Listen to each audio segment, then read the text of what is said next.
नमस्कार, स्वागत है आपका आपके YouTube चैनल पे। पिछली क्लास में हम पढ़ रहे थे, तराइन के प्रथम युद्ध तक पढ़ा हमने चौहान वंश में। अभी हम स्टार्ट करेंगे तराइन का द्वितीय युद्ध। तराइन का द्वितीय युद्ध जो 1192 ईस्वी में हुआ। पहले तो परीक्षाओं में ये सीधे प्रश्न यही आते थे, तराइन का प्रथम युद्ध कब हुआ, तराइन का द्वितीय युद्ध कब हुआ। तराइन के प्रथम युद्ध में मोहम्मद गौरी परास्त हुआ, पृथ्वीराज चौहान तृतीय की विजय हुई।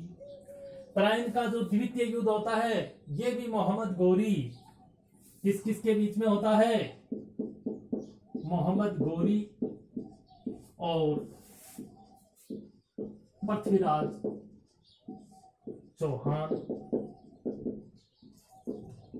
तृतीय के बीच में, दोनों के। तराइन के प्रथम युद्ध में मोहम्मद गौरी परास्त हो गया था।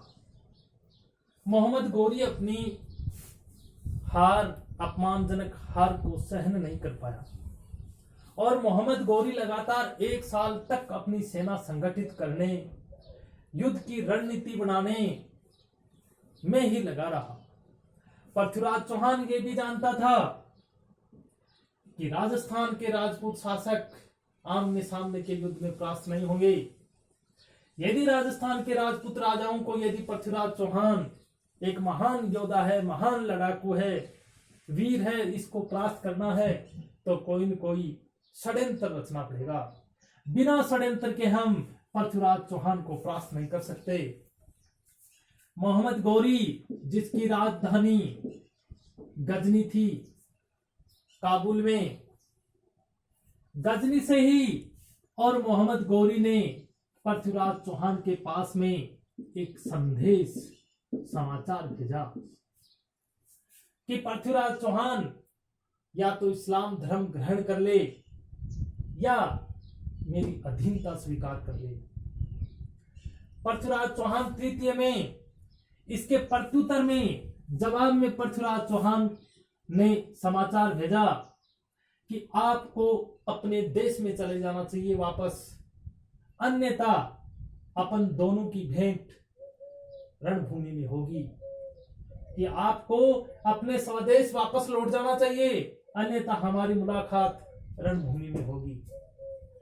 पृथ्वीराज चौहान कुछ इसको ऊपर गंभीरता से नहीं लिया। मोहम्मद गौरी अपनी वापस सेना संगठित करते हुए और 1192 ईस्वी के अंदर वही हरियाणा राज्य के करनाल जिले के अंदर तराइन का प्रसिद्ध मैदान वहां पहुंच गया। वहां जो ही ये पहुंचा तो पहुंचने के बाद में फिर पृथ्वीराज चौहान के पास में संदेश भिजवाया कि मैं आपसे युद्ध नहीं, संधि करना चाहता हूं। अब जो ही संधि का समाचार पृथ्वीराज चौहान को मिला तो पृथ्वीराज चौहान तो अपनी विजय की खुशी पहले से ही मनाने लग गया और ये तो पृथ्वीराज चौहान मनोरंजन में लग गया। पृथ्वीराज चौहान की सेना, हालांकि पृथ्वीराज चौहान भी अपनी सेना लेकर के 1192 के अंदर जो तराइन का जो प्रसिद्ध जो मैदान था वहां पे अपनी सेना सहित पहुंच गया, लेकिन सेना सहित पहुंचने के बाद में भी और रात को मोहम्मद गौरी तो रात के समय अपनी सेना संगठित करने में लगा रहा और पृथ्वीराज चौहान भोग विलास में डूबा रहा। सुबह जब प्रातःकालीन उठते ही जब पृथ्वीराज चौहान के सैनिक शौचादि कार्यों में, नित्य कार्य से भी नहीं निपटे थे और सारी अपनी शौचादि कार्यों से निपटने के लिए जंगल में तितर बितर हो गए थे और उसी टाइम पर मोहम्मद गौरी की सेना ने अचानक पृथ्वीराज चौहान की सेना के ऊपर आक्रमण कर दिया। कहते हैं कि 1192 का तराइन का द्वितीय युद्ध पृथ्वीराज चौहान का ही नहीं, पूरे हिंदुस्तान के भाग्य का फैसला कर दिया। क्या फैसला किया? पृथ्वीराज चौहान की सेना जो जंगल में प्रातःकालीन भटकी हुई थी, उस टाइम पर अचानक से मोहम्मद गौरी ने अकस्मात आक्रमण कर दिया। पृथ्वीराज चौहान की सेना जान बचा करके भागने लगी, क्योंकि निहत्थे थे सारे। कोई हथियारों से सजा हुआ नहीं था, सारे हथियार जहां पे उसका डेरा था वहीं पड़े थे। इस प्रकार से पृथ्वीराज चौहान की जो सेना थी जान बचा करके भागने लगी और पृथ्वीराज चौहान खुद इतना खतरनाक घायल हो गया। घायल पृथ्वीराज चौहान को रणभूमि छोड़ करके भागना पड़ा। रणभूमि छोड़ करके पृथ्वीराज चौहान को भागना पड़ा। भागते हुए पृथ्वीराज चौहान का मोहम्मद गौरी की सेना ने उसका पीछा किया। हालांकि गौरी जब परास्त हुआ, पृथ्वीराज चौहान ने इसका पीछा नहीं किया था। गौरी आराम से सकुशल मोहम्मद गौरी के सेनापति उसको बचा करके गजनी ले गए। लेकिन पृथ्वीराज चौहान जब घायल होकर के भागना शुरू किया तो गौरी की सेना ने उसका पीछा कर लिया। कहते हैं हरियाणा के अंदर सिद्धमुख के पास में और पृथ्वीराज चौहान को बंदी बना लिया। बहुत सारी किताबों में, बहुत सारे लेखकों में मैंने भी पढ़ा है, ऐसा बताया जाता है कि सिद्धमुख के पास में पृथ्वीराज चौहान को बंदी नहीं बनाया, सिद्धमुख में ही उसको मार दिया। गलत तथ्य है, ध्यान रखना। सिद्धमुख से इसको बंदी बनाया गया और बंदी बना करके मोहम्मद गौरी है ये पृथ्वीराज चौहान को कहां ले जाता है? गजनी ले जाता है। अब ये गजनी ले जाता है, इधर पृथ्वीराज चौहान की सेना तितर बितर होकर के कोई दिल्ली पहुंचे, कोई अजमेर पहुंचे और सबको पता लगा कि पृथ्वीराज चौहान को बंदी बना करके मोहम्मद गौरी है वो गजनी ले गया।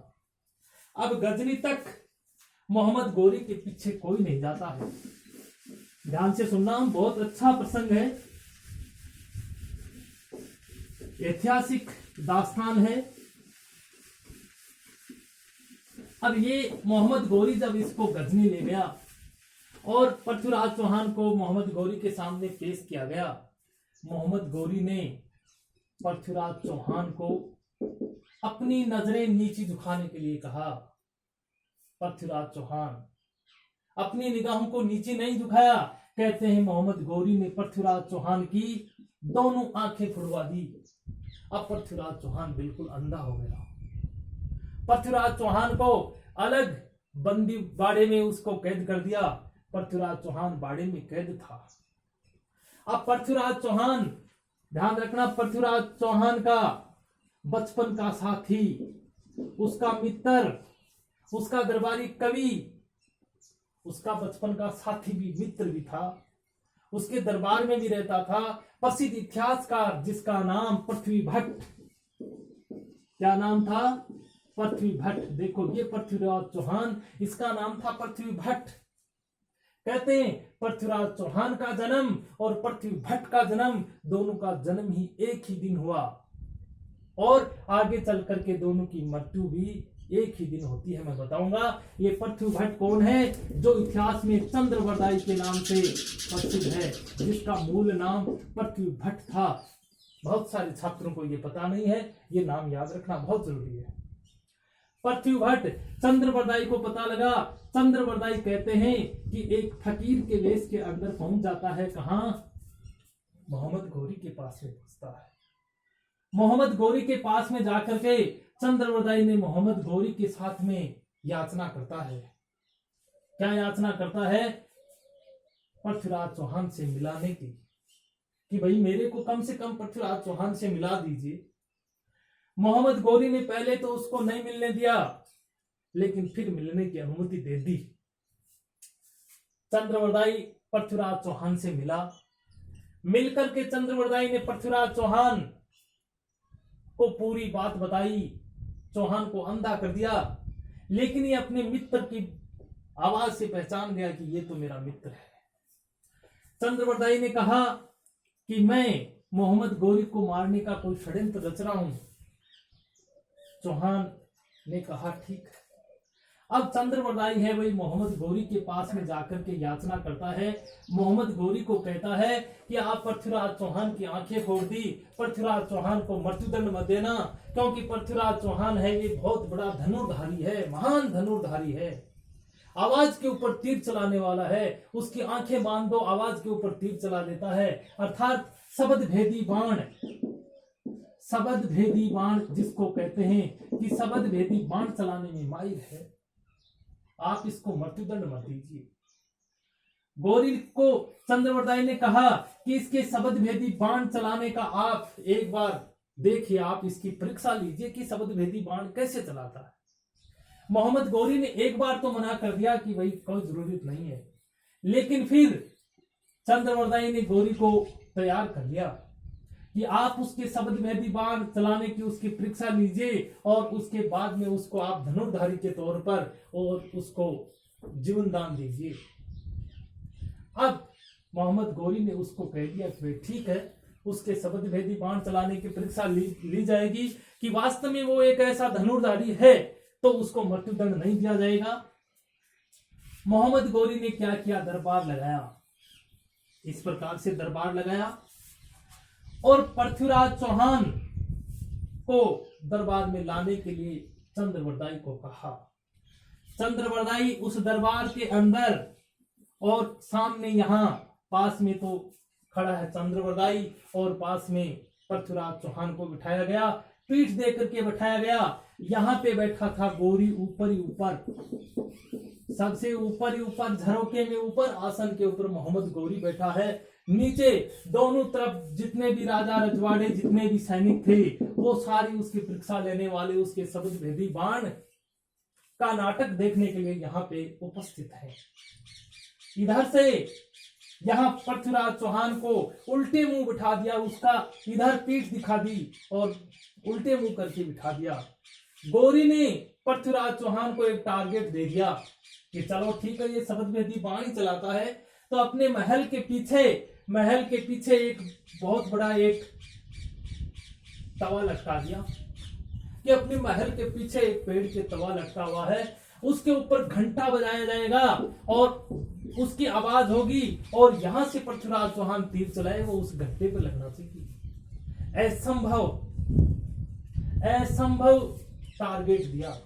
ये तो पता है कि धनुष से जो बाण चलाई जाती है, बंदूक से गोली निकलती है, वो सीधी निकलती है।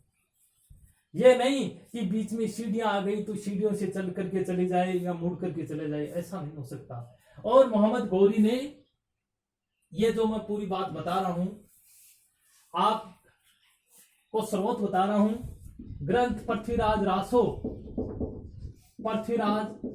जो ग्रंथ है, उस पृथ्वीराज रासो ग्रंथानुसार बताने जा रहा हूं।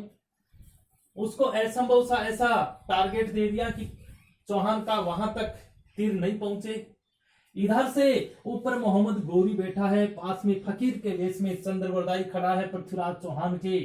अब चंद्रवरदाई और पृथ्वीराज चौहान दोनों का टारगेट था मोहम्मद गौरी की, ये तीर तो मोहम्मद गौरी के लगाना है ताकि ये मर जाए।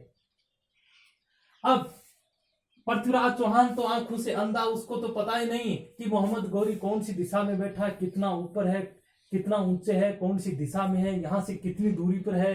अब आवाज लगा दे तो आवाज पे तीर मार सकता है, लेकिन ये तो चुप बैठा, आवाज तो यहाँ घंटे पे लगेगी, यहां आवाज नहीं होगी तो वो कैसे लगेगा तीर। तब चंद्रवरदाई एक वास्तव में बहुत अच्छा कवि, चारण जाति का था वो, उसका कहते मित्र था, बचपन का साथी था।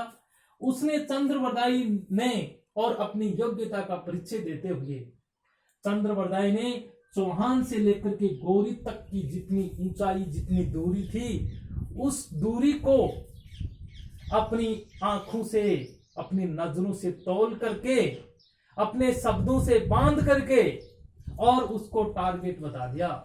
कैसे बताता है कि 4 बांस 24 गज, 4 बांस 24 गज आंगुल अष्ट प्रमाण, कि 4 बांस है 24 गज है, आंगुल अष्ट प्रमाण के आगे 8 आंगुल जगह और है। 4 बांस 24 गज आंगुल अष्ट प्रमाण, ता ऊपर सुल्तान है, कि ता ऊपर सुल्तान है, छोड़ पूर्व में बाण, मार चौहान या मर चुके चौहान। उसको पूरा का पूरा नाप उसको बता दिया कि इतनी दूरी पर है, 4 बांस है 24 गज है, आंगुल अष्ट प्रमाण, ता ऊपर सुल्तान है, छोड़ पूर्व में बाण। उसको दिशा बता दी कि वो अपने पूर्व से तीर चला सके। इतना बताते ही पृथ्वीराज चौहान ने अपना तीर चला दिया। मोहम्मद गोरी चंद्रबरदाई के कुछ शब्दों को समझ गया। कहते हैं मोहम्मद गोरी अपने आसन से कूद करके आगे गिर गया, ये बच गया, और मोहम्मद गोरी के अंग रक्षक थे वो मारे गए। अब देखो, ना तो गोरी मरा, और अब बताओ पृथ्वीराज चौहान और मोहम्मद उस चंद्रबरदाई को जिंदा कौन छोड़ेगा। चंद्रबरदाई ने सोचा कि अब पृथ्वीराज चौहान जिंदा रहना मुश्किल है। तब कहते हैं चंद्रबरदाई ने खुद अपनी कटार निकाली, कटार निकाल करके फटाफट पृथ्वीराज चौहान की सीने में घुसा दी, और फिर खुद खा करके दोनों ढेर हो गए। इस प्रकार से पृथ्वीराज चौहान की अंतिम रूप से हत्या करने वाला, उस मारने वाला कौन था? चंद्रबरदाई ही था, और फिर खुद खा करके मर गया। इतिहासकार ये जो पृथ्वीराज रासो जो ग्रंथ है ये चंद्रबरदाई का लिखा हुआ है, लेकिन इसी ग्रंथ में इस बात का वर्णन है, और ये ग्रंथ लिखने वाला चंद्रबरदाई है, लेकिन इस ग्रंथ को पूरा करने वाला चंद्रबरदाई का पुत्र जिसका नाम था जलहण भट्ट। क्या नाम था? जलहण भट्ट। इस जलहण भट्ट ने पृथ्वीराज रासो ग्रंथ को पूरा किया, और इसमें इस बात का उसने वर्णन किया है।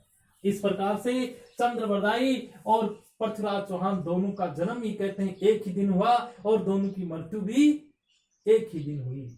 इन दोनों का, पृथ्वीराज चौहान और चंद्रबरदाई दोनों को गजनी में ही, काबुल में ही दफनाया गया। दोनों की छतरी वहीं पर है। अजमेर में तो पृथ्वीराज चौहान का स्मारक बनाया गया है, तारागढ़ दुर्ग की तलहटी में इसका तो सिर्फ स्मारक बनाया गया है, जबकि इसकी छतरी कहां पर है? काबुल में है। अब देखो, पृथ्वीराज चौहान की मृत्यु हो गई। पृथ्वीराज चौहान की मृत्यु होते ही दिल्ली और अजमेर, पृथ्वीराज चौहान की मृत्यु होते ही कहते कि पृथ्वीराज चौहान का ही नहीं, हिंदुस्तान के भाग्य का फैसला हो गया। ऐसा मैं पहले भी बताया था। दिल्ली और अजमेर, दिल्ली और अजमेर दोनों जगह अधिकार, दोनों के ऊपर अधिकार किसका हो गया? मोहम्मद गोरी का अधिकार हो गया। मोहम्मद गोरी का दोनों का अधिकार हो गया। मोहम्मद गोरी ने क्या किया? दिल्ली और अजमेर दोनों जगह अपना सूबेदार छोड़ के गया। मोहम्मद गोरी की राजधानी वैसे लाहौर थी, ये तो लाहौर में रहता था, और दिल्ली और अजमेर का शासन मोहम्मद गोरी ने अपने गुलाम कुतुबुद्दीन ऐबक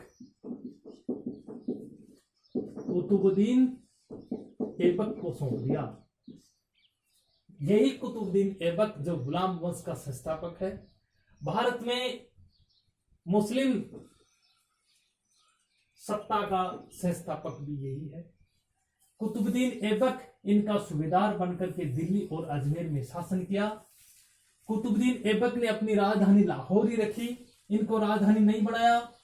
अब अजमेर के अंदर कुतुबुद्दीन ऐबक है, ये तो भारतीय प्रदेशों का सूबेदार, इसको बना दिया। लेकिन अजमेर के अंदर पृथ्वीराज चौहान जो है, पृथ्वीराज चौहान का बेटा था गोविंदराज।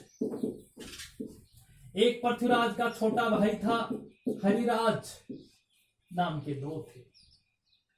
अब कुतुबुद्दीन ऐबक ने अजमेर का शासन गोविंदराज को सौंप दिया, जो पृथ्वीराज चौहान का पुत्र था। गोविंदराज ने कुतुबुद्दीन ऐबक के अधीन रहते हुए, कुतुबुद्दीन ऐबक के और गोरी के अधीन रहते हुए अजमेर में शासन किया। ये अजमेर में शासन करता रहा। अब गोविंदराज का चाचा हरिराज, जो पृथ्वीराज चौहान का भाई था छोटा, इस हरिराज ने इसका विरोध किया कि भाई गोविंदराज शासक कैसे बना, पहले मैं बनूंगा। जब ये विद्रोह किया तो गोविंदराज ने हरिराज की शिकायत कर दी, किसके पास में? कुतुबुद्दीन ऐबक के पास में। कुतुबुद्दीन ऐबक ने क्या किया? हरिराज को दंडित किया, और हरिराज दंडित होने की वजह से अपने आप का अपमान हुआ, और अपमान होने की वजह से हरिराज आत्महत्या करके और मर गया। बच्चा कौन है? गोविंदराज। कुतुबुद्दीन ऐबक ने कहा कि गोविंदराज अब तुम अजमेर से चला जा, और गोविंदराज को भेज दिया कहां पर? रणथंभौर। कहां भेज देता है? रणथंभौर, और रणथंभौर के अंदर चौहान वंश की राजधानी स्थापित हो जाती है। रणथंभौर में चौहान वंश का संस्थापक कौन है? गोविंदराज। अब अगली क्लास में हम रणथंभौर के चौहान पढ़ेंगे, जहां तक अपने आप हम यहां तक पहुंच गए। ठीक है, अगली क्लास में हम पढ़ेंगे रणथंभौर के चौहान। तब तक नमस्कार।